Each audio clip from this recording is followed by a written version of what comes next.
Hi, tonight's devotional is about brave Queen Esther. A long time after King Cyrus had died, his grandson Xerxes became king. Xerxes was also called Ahasuerus, which sounds like a name for a dinosaur, so we'll just call him Xerxes.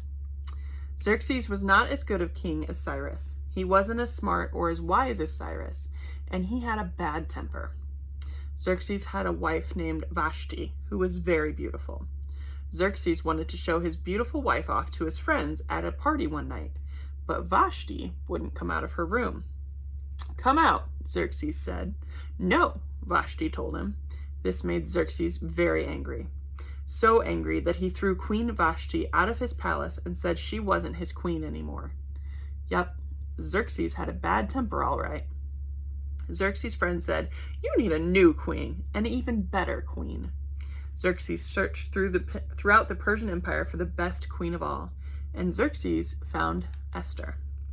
Esther was an orphan. She had no mother or father.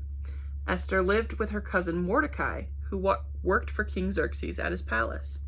But more important, Esther was a Jew. What's a Jew? God's people were the Israelites, because they were the children of Israel. After Israel split in two, the southern half was called Judah. People from Judah who ended up living in the Persian Empire were called Jews. King Xerxes didn't know Esther was a Jew. He just knew she was very pretty and very kind. The king liked Esther so much, he made her the new queen. Then things got complicated.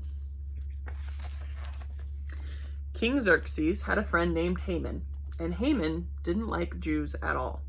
Haman especially didn't like Esther's cousin Mordecai because Mordecai wouldn't bow down to Haman. Have you ever met someone who wanted to be the boss of everyone? Haman was that kind of person. Like Xerxes, Haman had a bad temper. Over and over, he demanded that Mordecai bow down to him, and over Mordecai refused. Finally, Haman was so angry he wanted to kill Mordecai. Then Haman had an even worse idea. Why kill only Mordecai? Why not kill all the Jews in Persia?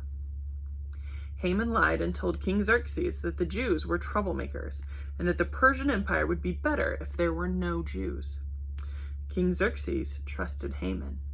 So the king signed a paper announcing that all the Jews would be killed. He hung the paper outside his palace where Mordecai worked. Mordecai couldn't believe his eyes. "Esther," Mordecai said, "you have to talk to the king." Esther was terrified. No one talked to the king without being invited.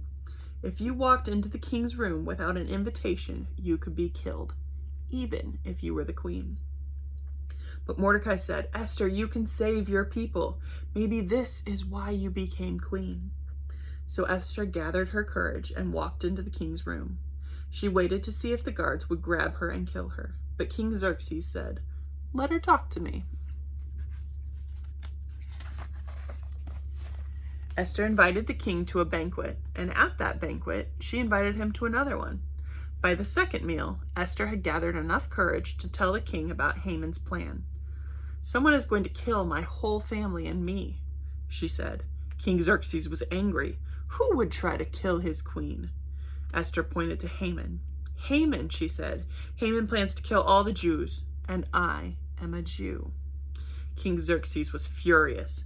"Whatever you are going to do to the Jews," he said to Haman, "will be done to you." And that was the last time anyone had to worry about Haman. God used the bravery of Esther, an orphan girl who became queen, to save the children of Israel. Everyday truth. When I follow God, He leads me to do great things right here, right now. All right, here's the questions to talk about with your family. Why do you think God allowed Esther to become queen during this time? Pause the video and talk about it. Next question. What's the best thing about being where you are right now? Pause the video and talk about it.